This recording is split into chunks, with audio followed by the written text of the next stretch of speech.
Hey, performance reviews, where I give you the review from the technician's point of view.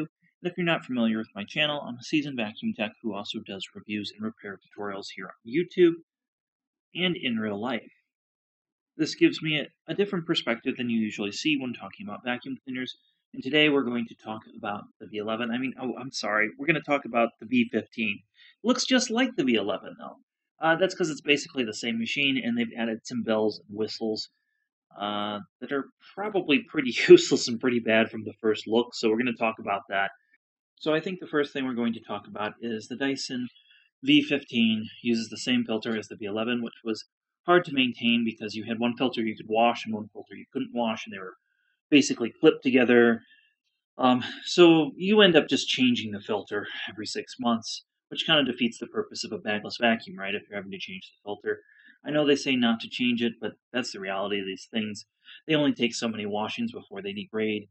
Uh, and with modern bags being less expensive to run than buying these filters, even the cheapest ones on Amazon, it seems kind of silly they're going with this technology. But that's what Dyson is known for. So I'll give them kind of a pass for doing that, even though there's really no purpose to it.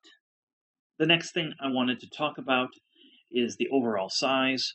With the V15, they continued some of the problems with the V11 is it's just too big. In fact, they don't even sell it in certain markets.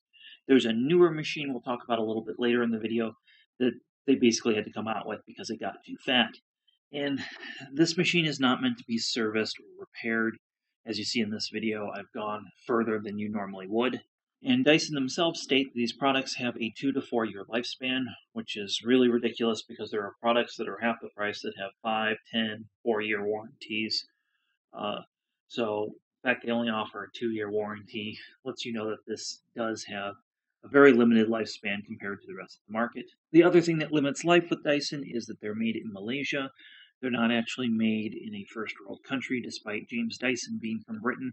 Dyson's an international company, and they have offices all over, with their biggest office currently being in Chicago, of all places.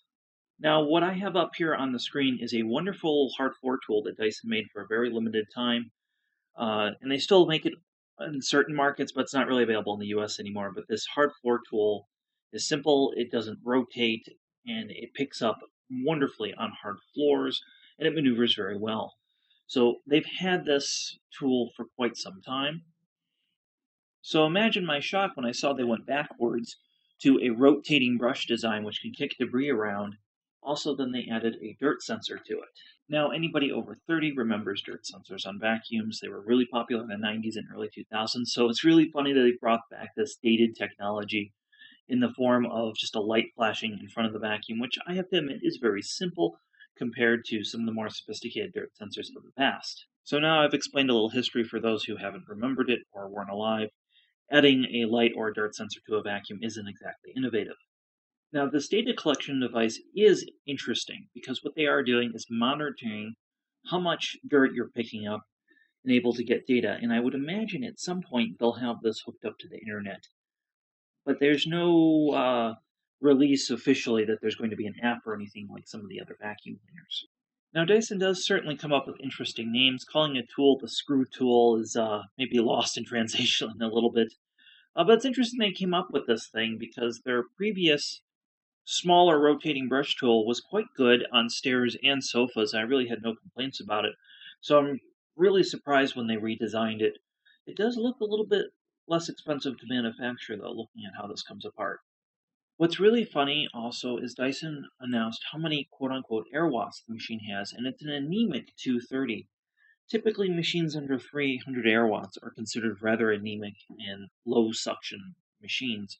So it's strange that they advertise this, especially with their competition having superior power. I do have a video where I test the Dyson V11 versus normal vacuums, and it falls behind even some of the cordless machines out there. And here's just a chart of other vacuums that are plug-in to compare. So the next thing I saw advertised, we are probably not going to get here in the US, because this very much looks like an Asian market machine. But it's a remake of another head that they had tried with the wet floor pad. This particular head wasn't really good at maneuverability. It looks like they used the same swivel neck from that. Hopefully it's improved. But generally counter-rotating spinning brushes, don't clean hard floor very well, let alone carpet. And as I talked about earlier, just a straight suction tool for hard floor still is the best. And the reason they do this is because the machines are underpowered. So they need that brush to give it just a little bit of oomph to put it into the airflow path. So overall, the new Dyson V15 lineup is really more of the same old, where they're spending money in advertising in places that really don't matter, rather than developing a good cleaner. And again, this is what Dyson does, is they advertise a lot and produce a very so-so cleaner. I would highly encourage you to take a look at my video titled 5 Best Cordless Machines. And spoiler alert, there's not a Dyson on that list.